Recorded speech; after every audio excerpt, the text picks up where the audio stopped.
Hello, my darling, and welcome to today's reading. I hope that you are doing well, and I hope that you are able to relax and have peace and to sleep well, because you are loved and you are amazing, and you deserve peace and happiness. Today's reading is an interesting little story that I found. It is called The Alchemist, and it was written by HP Lovecraft in 1908. It is a short story, but hopefully long enough to put you to sleep.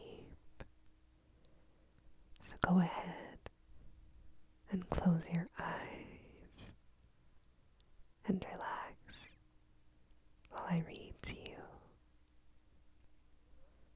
The Alchemist. High up, crowning the grassy summit of a swelling mound whose sides are wooded near the base, with the gnarled trees of the primeval forest, stands the old chateau of my ancestors. For centuries, its lofty battlements have frowned down upon the wild and rugged countryside, serving as a home and stronghold for the proud house whose honored line is older even than the moss-grown castle walls.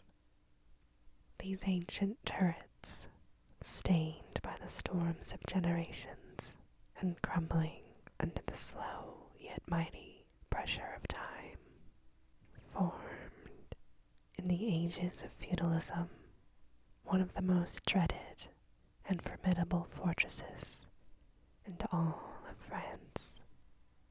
From its mochi collated parapets and mounted battlements, barons, counts, and even kings had been defied. Yet never had its spacious walls resounded to the footsteps of any invader. But since those glorious years, all is changed. A poverty but little above the level of dire want, together with a pride of name that forbids its alleviation by the pursuits of commercial life. All of this has prevented the scions of our line from maintaining their estates in pristine splendor, and the falling stones of the walls, the overgrown vegetation in the parks, the dry and dusty moat, the ill-paved courtyards, and toppling towers without, as well as the sagging floors, the worm-eaten wainscots, and the faded tapestries within, all tell a gloomy tale of fallen grandeur. As the ages passed, first one, then another of the 4 great turrets were left to ruin, until at last but a single tower housed the sadly reduced descendants of the once mighty lords of the estate. It was in one of the vast and gloomy chambers of this remaining tower that I, Antoine, last of the unhappy and accursed comps, first saw the light of day 90 years ago. Within these walls and amongst the dark and shadowy forests, the wild ravines and grottos of the hillside below, were spent the first years of my troubled life. My parents I never knew. My father had been killed at the age of 32, just 1 month before I was born, by the fall of a stone, somehow dislodged from one of the deserted parapets of the castle.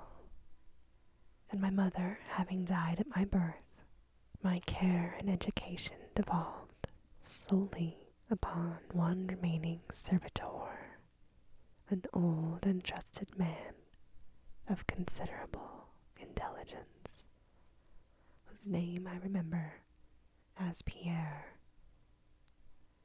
I was an only child, and the lack of companionship which this fact entailed upon me was augmented by the strange care exercised by my aged guardian in excluding me from the society of the peasant children. Their homes were scattered here and there upon the plains that surrounded the base of the hill. At the time, Pierre said that this restriction was imposed upon me because my noble birth placed me above association with such plebeian company. Now I know that its real object was to keep from my ears the idle tales of the dread curse upon our family line that were nightly told and magnified by the simple tenantry as they conversed in hushed accents in the glow of their cottage hearths. Thus isolated and thrown upon my own resources, I spent the hours of my childhood poring over ancient tomes that filled the shadow-haunted library of my chateau, and in roaming without aim or purpose through the perpetual dusk of the spectral wood that clothes the sides of the hill near its foot. It was perhaps an effect of such surroundings that my mind early acquired a shade of melancholy. These studies and pursuits, which partake of the dark and occult in nature, most strongly claimed my attention. Of my own race, I was permitted to learn singularly little, yet what small knowledge of it I was able to gain seemed to depress me much.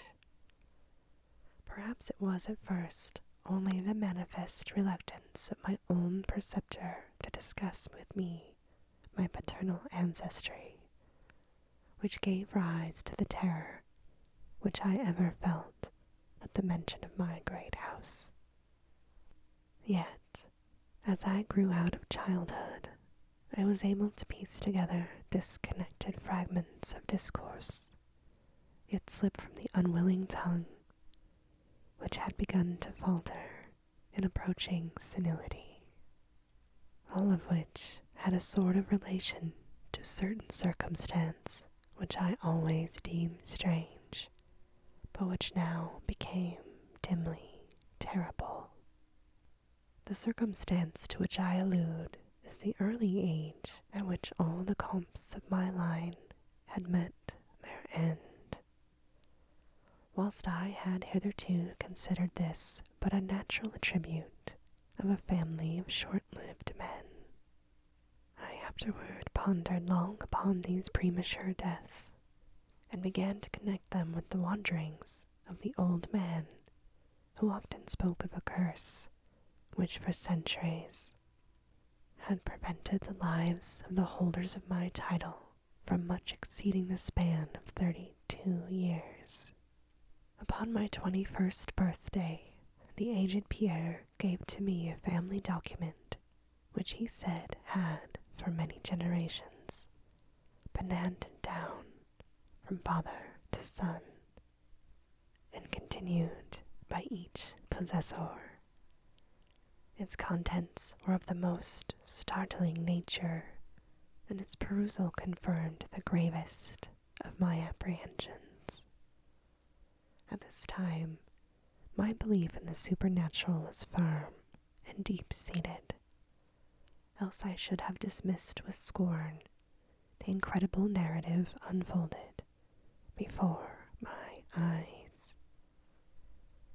The paper carried me back to the days of the 13th century, when the old castle in which I sat had been a feared an impregnable fortress. It told of a certain ancient man who had once dwelt on our estates, a person of no small accomplishments. Though little above the rank of peasant, by name Michel, usually designated by the surname of Mauvais, the evil, on account of his sinister reputation.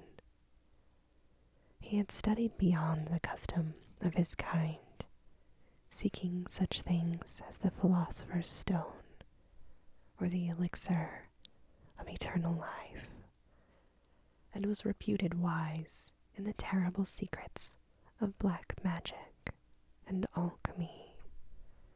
Michel had one son named Charles, a youth as proficient as himself in the hidden arts, and who had therefore been called Le Sorcier, or the Wizard. This pair, shunned by all honest folk, were suspected of the most hideous practices. Old Michel was said to have burnt his wife alive as a sacrifice to the devil, and the unaccountable disappearances of many small peasant children were laid at the dreaded door of these two. Yet, through the dark natures of the Father and the Son ran one redeeming ray of humanity. The old man loved his offspring with fierce intensity, while the youth had for his parent a more than filial attraction. One night, the castle on the hill was thrown into the wildest confusion by the vanishment of young Godfrey, son to Henry the Comte. A searching party, headed by the frantic father, invaded the cottage of the sorcerers, and there came upon old Michel, busy over a huge and violently boiling cauldron. Without certain cause, in the ungoverned madness of fury and despair, the Comte laid hands on the aged wizard, and ere he released his murderous hold, his victim was no more. Meanwhile, joyful servants were proclaiming aloud the finding of young Godfrey in a distant and unused chamber of the great edifice, telling too late that poor Michel had been killed in vain. As the Comte and his associates turned away from the lowly abode of the alchemists, the form of Charles Le Sorcier appeared through the trees. The excited chatter of the menials standing about told him what had occurred, yet he seemed at first unmoved at his father's fate. Then, slowly advancing to meet the Comte, he pronounced in a dull yet terrible accent the curse that after everward haunted the house of Comte. May never a noble of thy murderous line survive to reach a greater age than thine. He spakest whence, suddenly leaping backwards into the black wood, he drew from his tunic a phial of colorless liquid, which he threw in the face of his father's slayer as he disappeared behind the inky curtain of the night. The Comte died immediately without utterance, and was buried the next day, but little more than 32 years from the hour of his birth.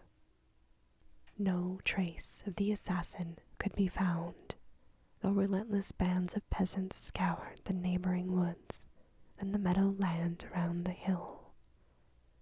Thus time and the want of a reminder dulled the memory of the curse in the minds of the late Comte's family, so that when Godfrey, innocent cause of the whole tragedy and now bearing the title, was killed by an arrow whilst hunting, at the age of 32, There were no thoughts save those of grief at his demise. But when, years afterward, the next comte, Robert by name, was found dead in a nearby field from no apparent cause, the peasants told in whispers that their master had but lately passed his 32nd birthday when surprised by an early death. Louis, son to Robert, was found drowned in the moat at the same fateful age, and thus down through the centuries ran the ominous chronicle. Henry, Robert, Antoine, Armando, snatched from the happy and virtuous lives when a little below the age of their unfortunate ancestor at his murder. That I had left at most but 11 years of further existence was made certain to me by the words that I read. My life, previously held a small value, now became dearer to me each day. I delved deeper and deeper into the mysteries of the hidden world of black magic. Isolated as I was, modern science had produced no impression upon me, and I labored as in the Middle Ages, as rapt as had been old Michel and young Charles themselves, in the acquisition of demonological and alchemical learning. Yet, read as I might, in no manner could I account for the strange curse upon my family line. In unusually rational moments, I would even go so far as to seek a natural explanation, attributing the early deaths of my ancestors to the sinister Charles Le Sorcier and his heirs. Yet having found upon careful inquiry that there were no known descendants of the Alchemist, I would fall back to my occult studies and once more endeavor to find a spell that would release my house from this terrible burden. Upon one thing I was absolutely resolved. I should never wed, for since no other branches of my family were in existence, I might thus end this curse with myself. As I drew near the age of 30, old Pierre was called to the land beyond. Alone I buried him beneath the stones of the courtyard about which he had loved to wander in life. Thus, I was left to ponder on myself as the only human creature within the great fortress, and in my utter solitude, my mind began to cease its vain protest against the impending doom, and I became almost reconciled to the fate which so many of my ancestors had met.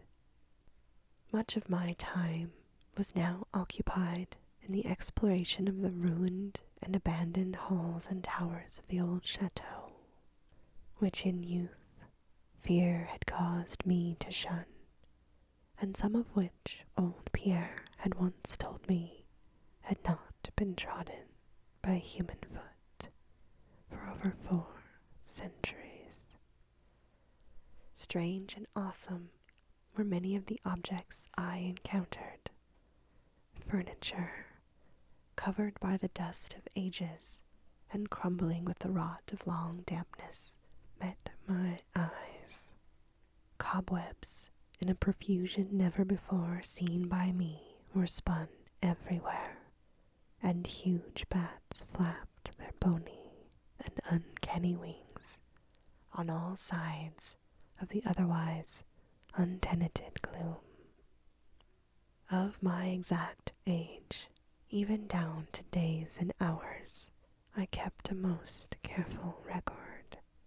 For each movement of the pendulum of the massive clock of the library told off so much of my doomed existence. At length, I approached that time which I had so long viewed with apprehension. Since most of my ancestors had been seized some little while before they reached the exact age of the Comte Henry at his end, I was every moment on the watch for the coming of my unknown death. In what strange form the curse should overtake me, I knew not, but I was resolved, at least, that it should not find me a cowardly or a passive victim.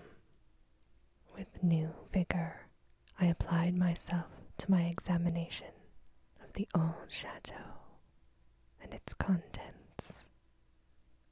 It was upon one of the longest of all my excursions of discovery in the deserted portion of the castle, less than a week before that fatal hour which I felt must mark the utmost limit of my stay on earth, beyond which I could not even the slightest hope of continuing to draw breath. I came upon the culminating event of my whole life in that moment.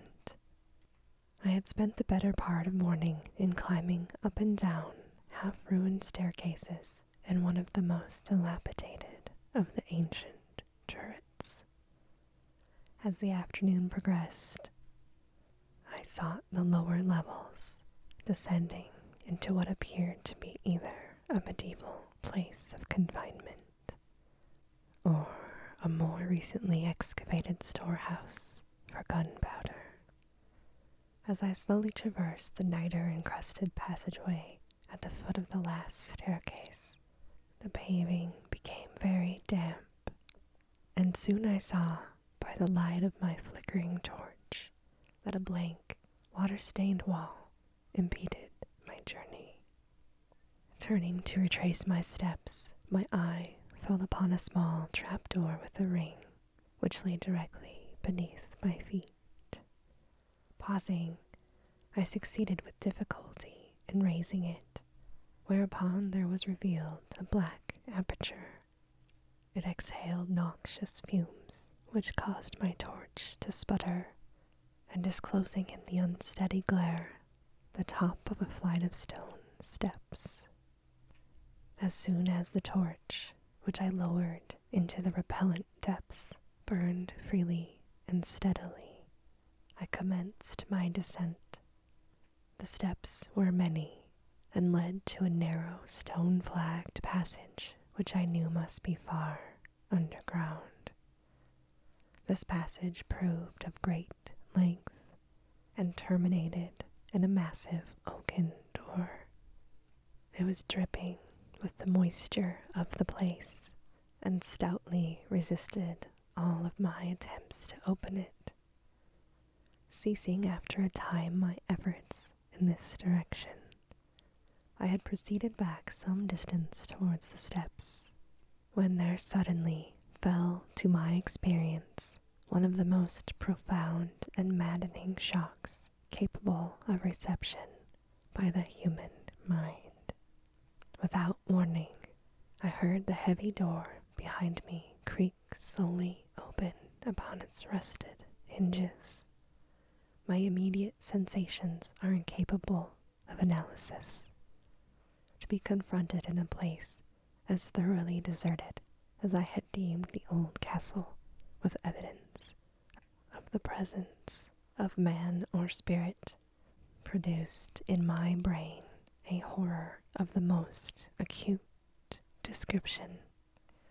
When at last I turned and faced the seat of the sound, my eyes must have started from their orbits at the sight that they beheld. There, in the ancient Gothic doorway, stood a human figure. It was that of a man clad in a skull cap and a long medieval tunic of dark color. His long hair and flowing beard wore a terrible and intense black hue, and of incredible profusion. His forehead, high beyond the usual dimensions, his cheeks deep sunken and heavily lined with wrinkles, and his hands long, claw-like, gnarled, were of a deathly, marble-like whiteness as I have never elsewhere seen on a man. His figure was lean to the proportions of a skeleton, and was strangely bent and almost lost within the voluminous folds of his peculiar garment. But strangest of all were his eyes, twin caves of abysmal blackness, profound in expression of understanding, yet inhuman in degree of wickedness. These eyes were now fixed upon me, piercing my soul with their hatred, and rooting me to the spot whereupon I stood. At last the figure spoke in a rumbling voice that chilled me through with its dull hollowness and latent malevolence. The language in which the discourse was closed was that debased form of Latin in use amongst the more learned men of the Middle Ages, and made familiar to me by my prolonged researches into the works of the old alchemists and demonologists. The apparition spoke of the curse which had hovered over my house, told me of my coming end, dwelt on the wrong perpetrated by my ancestor against the old Michel, and gloated over the revenge of Charles Le Sorcier. He told me how the young Charles had escaped into the night, returning in after years to kill Godfrey the heir with an arrow, just as he approached the age which had been his father's at his assassination. How he had secretly returned to the castle and established himself unknown in the even then deserted subterranean chamber whose doorway now framed this hideous narrator.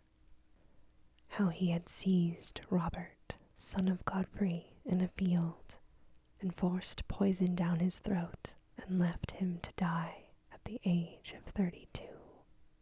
Thus maintaining the foul provisions of his vengeful curse. At this point, I was left to imagine the solution of the great mystery of all, how the curse had been fulfilled since that time when Charles Le Sorcier must, in the course of nature, have died, for the man digressed into an account of the deep alchemical studies of the two wizards, father and son, speaking most particularly of the researches of Charles Le Sorcier concerning the elixir which should grant to him who partook it eternal life and youth. His enthusiasm had seemed for the moment to remove from his terrible eyes the hatred that at first so haunted them. But suddenly the fiendish glare returned, and with a shocking sound like the hissing of a serpent, the stranger raised a glass vial with the evident intent of ending my life, as had Charles Le Sorcier 600 years before ended that of my ancestor. Prompted by some persevering instinct of self-defense, I broke through the spell that had hitherto held me immovable, and I flung my now dying torch at the creature who menaced my existence. I heard the vial break harmlessly against the stones of the passage as the tunic of the strange man caught fire, and he lit the horrid scene with a ghastly radiance. The shriek of fright and impotent malice emitted by the would-be assassin proved too much for my already shaken nerves, and I fell prone upon the slimy floor in a total faint. When at last all of my senses had returned, It was frightfully dark, and my mind, remembering what had occurred, shrank from the idea of beholding more. Yet curiosity outmastered all. Who, I asked himself, was this man of evil? And how came he within the castle walls? Why would he seek to avenge the death of poor Michelle? And how had the curse been carried on through all the long centuries since the time of Charles Le Sorcier? The dread of years was lifted off my shoulders, for I knew that he who I had felled was the source of all of my danger from the curse. And now that I was free, I burned with the desire to learn more of the sinister thing which had haunted my line for centuries and made of my own youth one long continued nightmare. Determined upon further exploration, I felt in my pockets for flint and steel and lit the unused torch which I had with me. First of all, the new light revealed the distorted and blackened form of the mysterious stranger. The hideous eyes were now closed. Disliking this sight, I turned away and entered the chamber beyond the Gothic door.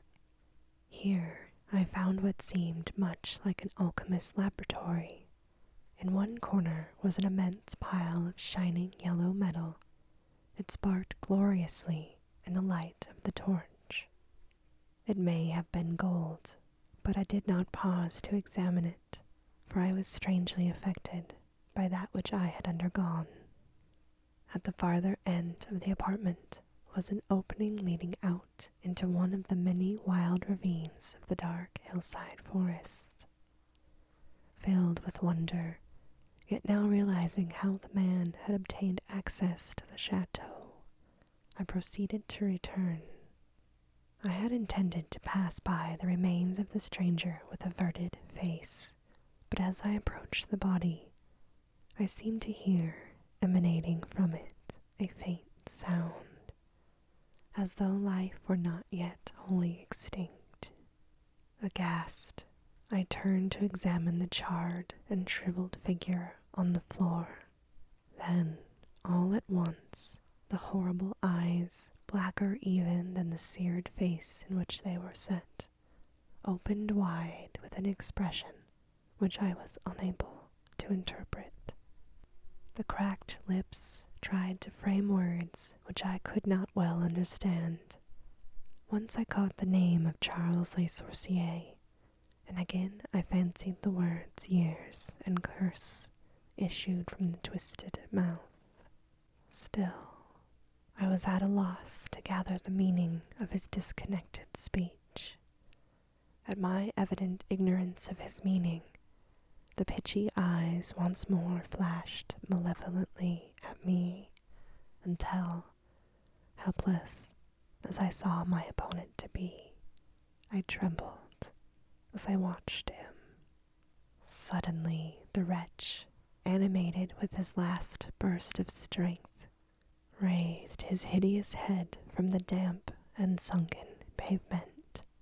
Then, as I remained, paralyzed with fear, he found his voice, and in his dying breath screamed forth those words which have ever afterward haunted my days and my nights.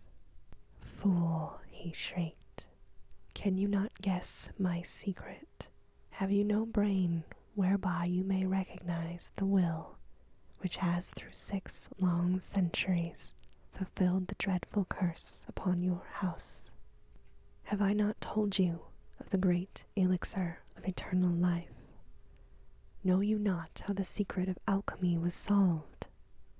I'll tell you, it is I that have lived for 600 years to maintain my revenge, for I am Charles Le Sorcier." And this, my darling, ends our reading of The Alchemist by HP Lovecraft. hope that you are able to relax and maybe fall asleep. And I want to wish you very sweet and creepy dreams.